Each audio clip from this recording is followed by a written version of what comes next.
Elic Ayomanor, out of Stanford, 6'2", 210 pounds, 21 years old, from Medicine Hat, Alberta. And yes, Medicine Hat is the name of the town in Alberta. I was like flabbergasted by that. First off, Yeah. that's a weird name for a town. I'm kind of I almost wanted to go down the rabbit hole of like, how did Medicine Hat in You Alberta, think Canada get its name? it's like you'd have to assume a silly backstory, like a bunch of doctors and nurses just settled this colony, and all they wore was crosses on their head. There's twat. What?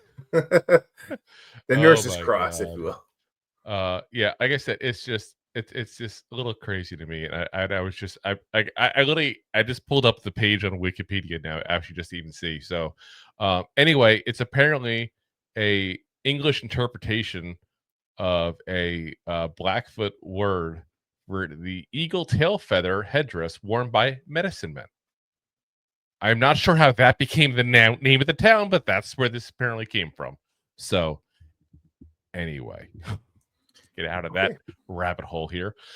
He did move out of Massachusetts as a kid, went to high school in Deerfield, Massachusetts. In 22, he did not play because of an injury. In 2023, though, is when he came on the scene. Like, legit, you don't see a lot of players like come on and do 1,000-yard seasons for their first time actually playing. Well, he did. 1,013 yards, so not by much, but did hit 1,000.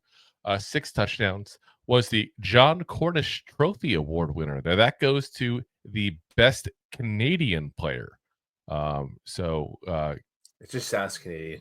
It does. And listen, Theo Johnson, Giants own Theo Johnson, Canadian as well. So, it's not like there was no Canadian players in the NCAA. I mean, there's definitely plenty of players from there. This past season, 12 games, 63 catches, 831 yards, and 6 touchdowns. Second team All ACC, a 74.1 PFF grade. Now, what's interesting about his stats is, again, keep in mind that first season was his first season. There was no tape on him. What the big difference in his numbers was his yards per catch. It fell from 16.3 to 13.2. He actually had one more catch in 24 than he had in 23. So that's what the drop off was in the yards. Because at first you look at the numbers, you're like, "Whoa, well, hold on a second here. That's a decent production drop there. What happened here?" But that's what it was. It was the catches were still there. It's just a little bit shorter on the catches. Let's be honest, 16.3 yards per catch is freaking ridiculous. Yeah. Like, that's not usually sustainable. He also set a Stanford record, 294 yards against Colorado in 23. Now, I'm wondering who might be covering him in Colorado.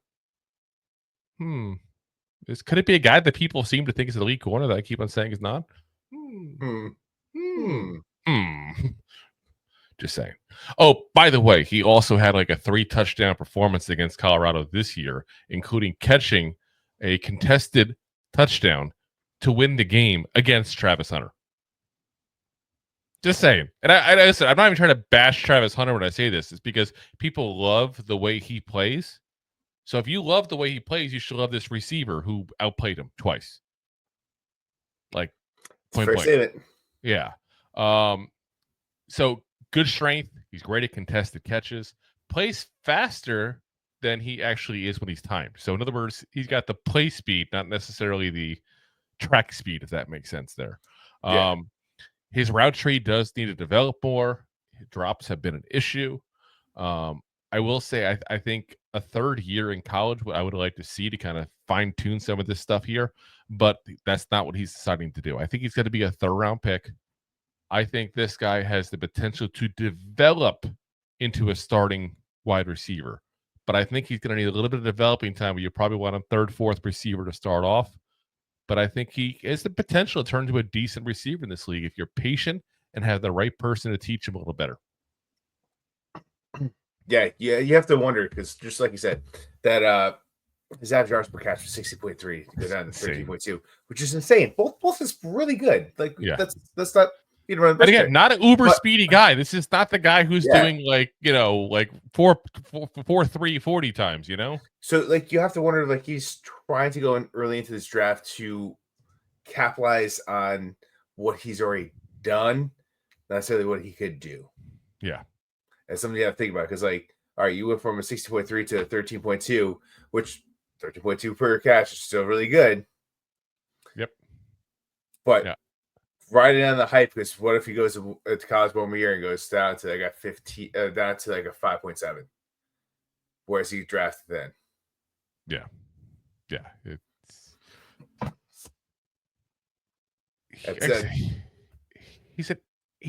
He's an interesting Yes, I was about to say he's prospect. an interesting pick.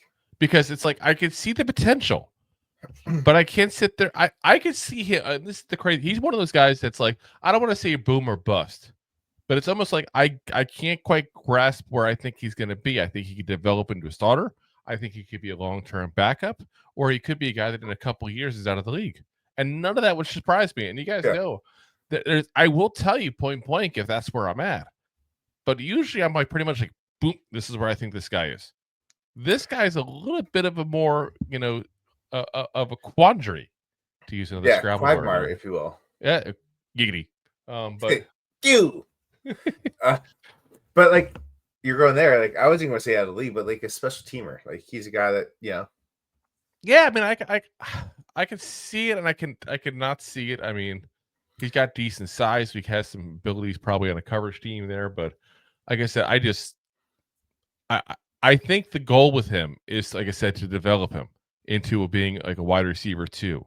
And I think I could also see whereas a team that needs a wide receiver too kind of shoves him into that role there, so to speak. Yeah.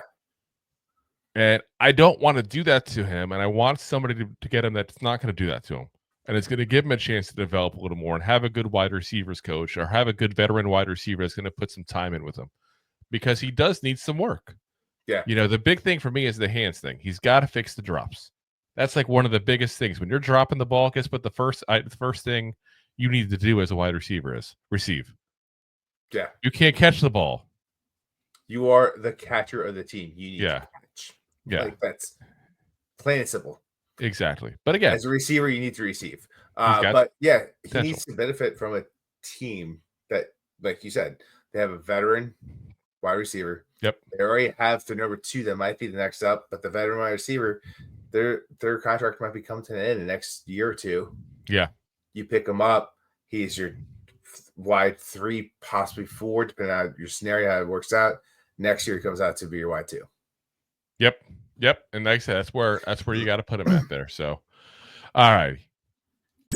If you like that clip, then you will love the full episodes too. Find us on your favorite podcast app and look for us on all your favorite social media platforms. Thanks so much.